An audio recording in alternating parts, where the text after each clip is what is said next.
कार्रवाई करिए नहीं जी, अच्छा आगे उल्टे। अच्छा, मतलब अंदर जो आपको कहा वक्त मांग रहे थे कि भाई ठीक है, मामले को यहाँ पे रफा दफा करवा देंगे, तुम जो है ना हमारे को इतने पैसे वैसे दे दो, ये बात कहना ये चाह रही है।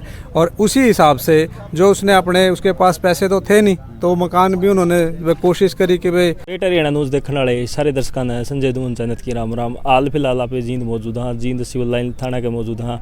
और जो सुरेश जी का जो मामला अपने चैनल पर देखने ला रहे थे, तमें मामला ये था कि जो कैथड़ जेल वार्डर के पद पर नियुक्त थे और उन पर आरोप लग जे हैं कि उन्होंने आप नशीली गोलियाँ क्या कुछ था, इसी तरह का मामला था और वो उनको सस्पेंड कर दिया जाए। और बाद में वो केस के चक्कर में जो अपना सारा जो पूंजी पांजी भी लगा के मतलब सब कुछ बेच बेचते हैं, लेकिन बाद में भी उनका निपटारा नहीं होता और वो सुसाइड कर लेते हैं। और सुसाइड में 7 से 8 लोगों का नाम लिख दिया जाता है। आज फिर यहाँ पर गांव की पूरी पंचायत पहुंची है, जो परिवार है और है सारा एमएलए मौजूद है, पूछांगे कितनी की कार्रवाई है। कल में एडीजी साहब से भी मिले थे। फिलहाल सुरेश जी की जो पत्नी है, सुने आगे उनकी बात। और आपने सुरेश वाला मामला देखा होगा, 1 हफ्ते पहले सुरेश की पत्नी अब कैमरे पे आई है और भी महिलाएं हमारे साथ मौजूद हैं। इनसे पूछेंगे कि उस दौरान से लेकर के और इस दौरान तक क्या कार्रवाई हुई है और क्या प्रोसेस हुई है। तो नमस्कार मैम। मैम थोड़ा ऊंचा बोलो पहले तो। नमस्कार। ठीक है, तो अच्छा ये बताइए कि जो आपके पति ने सुसाइड किया था, उसके बाद आपकी जो प्रशासन ने क्या कार्रवाई की है, कहाँ तक प्रक्रिया पहुँची है? कुछ नहीं कार्रवाई करी थी।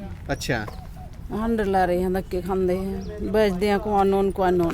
अच्छा सोलह कई दिन के अंड रहे हैं, कुछ अच्छा। नहीं कार्रवाई, कुछ नहीं हो रही जी। न्याय चाहिए मैंने और कुछ नहीं। अच्छा, तो आज आप थाने में आए हो, पहले भी थाने में आए थे, आज क्या आश्वासन दिया? आप अंदर मिले हो उनसे, पुलिस वालों से, तो अंदर क्या बातचीत हुई आपकी? अंदर कार्रवाई करिए नहीं जी, अच्छा आगे उल्टे। अच्छा, मतलब अंदर जो आपको कहा गया कुछ भी नहीं, मतलब आश्वासन कुछ भी नहीं दिया गया? नहीं नहीं, कार्रवाई धारा धूरा नहीं लाते, बस बढ़ो रहे जी जी। अच्छा, मतलब जो धाराएं थी जो आप चाहते हो वो चीजें, मतलब वो कार्रवाई नहीं कर रहे? हाँ नहीं करते जी जी। मैंने न्याय चाहिए और कुछ नहीं चाहता। अच्छा और दोषियों को भीतर गिर दो। अच्छा, नहीं जैसे आपके पति के साथ जो बातें चीतें होती थी आपकी पहले कि, मतलब वो क्या बताते थे, क्या उसके ऊपर क्या टॉर्चर था, क्या बताते थे आपको? वो गोली का था जी। अच्छा, गोली सस्पेंड का था। कर रहे, धक्के खाए, खूब खाए हैं, कोई कार्रवाई नहीं करी इन्हें भी। अच्छा झूठा इल्जाम लगाया है। अच्छा, कल इजहार भी गए थे आप, तो वहाँ पे क्या रहा? वहाँ पे बोले भी कार्रवाई हो जाएगी। अच्छा, कार्रवाई हो जाएगी। मतलब कम से कम 10 से 15 दिन हो गए आपको यही आश्वासन दिया जाता है कि कार्रवाई हो जाएगी, लेकिन हुई नहीं अभी तक? नहीं होती है नहीं। अच्छा, अभी तक हुई नहीं है। नहीं। तो आप ऑफ कैमरा भी बता रहे थे कि जो आपका पति था, ठीक है, वो सब कुछ मतलब बिक चुका है आपके, किस कारण से बिक चुका है भाई? जो जब आपके पति को सस्पेंड किया गया था, ठीक है, तो वो सारे पैसे आप बता रहे थे भाई हमने वहाँ लगा दिए थे, जो केस चल रहा था आपका। हाँ केस चल रहा है जी, किराए पे। हाँ ये बैठे यहाँ।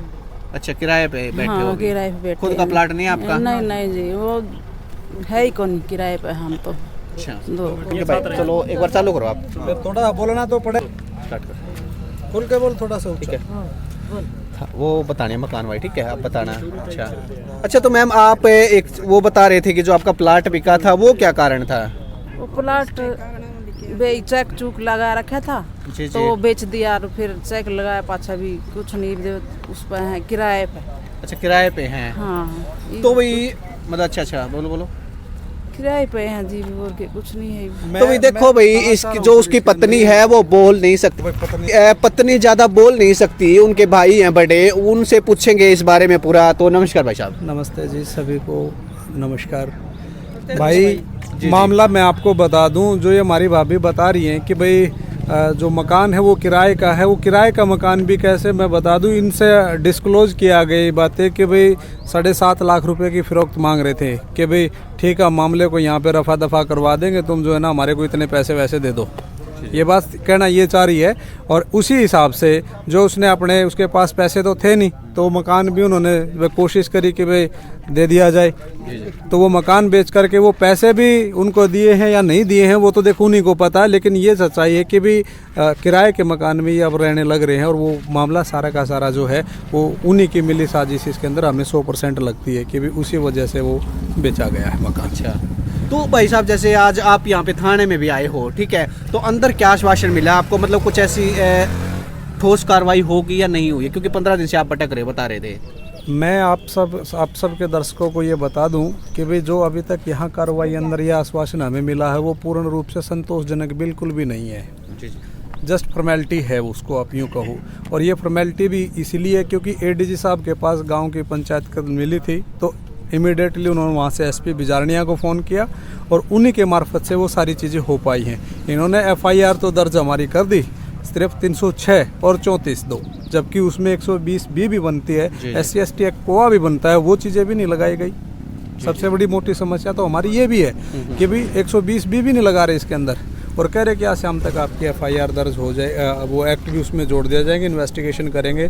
अब आप इस चीज़ से अंदाज़ा लगा सकते हो सारे के सारे, एक फंडामेंटल सा राइट है एफआईआर दर्ज करवाना, शिकायत दर्ज करवाना, लेकिन वास्तविकता ये है कि भी एक एफआईआर दर्ज करवाने के लिए गांव और कॉलोनी की पंचायतें पिछले 15 दिन से दर दर की ठोकरें खा रही हैं। एक पंचायत के मार्फत होने के बावजूद भी शिकायत दर्ज नहीं की जा रही, तो क्या हमें लगता है कि इन्वेस्टिगेशन में कोई अच्छे ढंग से या न्याय निष्पक्ष रूप से जांच कर देंगे? जी हमें नहीं लगता कि भाई ये लोग हकीकत में ही जो है निष्पक्ष रूप से जांच करेंगे। जब एफआईआर दर्ज करने में 15 दिन इन्होंने लगा दिए, और ये तो आनन फानन में इन्होंने एफआईआर दर्ज की है क्योंकि ऊपर एडीजी साहब का फ़ोन था, इस वजह से। तो आप क्या कार्रवाई चाहते हो, क्योंकि देखे जो परिवार पीड़ित हुआ है, ठीक है, आपकी भाभी जी भी मौजूद है और भी महिलाएं मौजूद हैं, तो आप कैसे चाहते हो कार्रवाई? हम सब ये चाहते हैं कि भी हमें न्याय मिले, निष्पक्ष जांच हो और ऐसे अधिकारी से हमारी जांच करवाया जाए जो निष्पक्ष रूप से जांच करे, और इस भाई की आत्मा को शांति तभी मिलेगी जब हमें निष्पक्ष रूप से जांच में आश्वासन मिलेगा। और हमें नहीं लगता कि जिला जींद प्रशासन की तरफ से कोई निष्पक्ष जांच होगी, डेफिनेट ही नहीं होगी। ये मेरा अपना मानना है, मेरी अपनी व्यक्तिगत सोच है, क्योंकि 15 दिन से मैं इन लोगों के साथ दर दर की ठोकरें खा रहा हूँ। एक एफआईआर दर्ज करवाने में हमने इतना समय लगाया है, तो ये निष्पक्ष जांच कर देंगे। सर एक बार आप कह रहे हो एफआईआर दर्ज नहीं हो रही, क्यों नहीं हो रही थी, कारण ये बता सकते हो थोड़ा? सर एक दूसरे को बचाने के लिए सारी चीजें हो रही हैं, बचाने के लिए। अगला जो जिनके ऊपर वो नाम लिख के गया है 7 आदमियों के समेत बेल्ट नंबर वो लिख के गया है, उन लोगों को ये बचाना चाहते हैं 100%।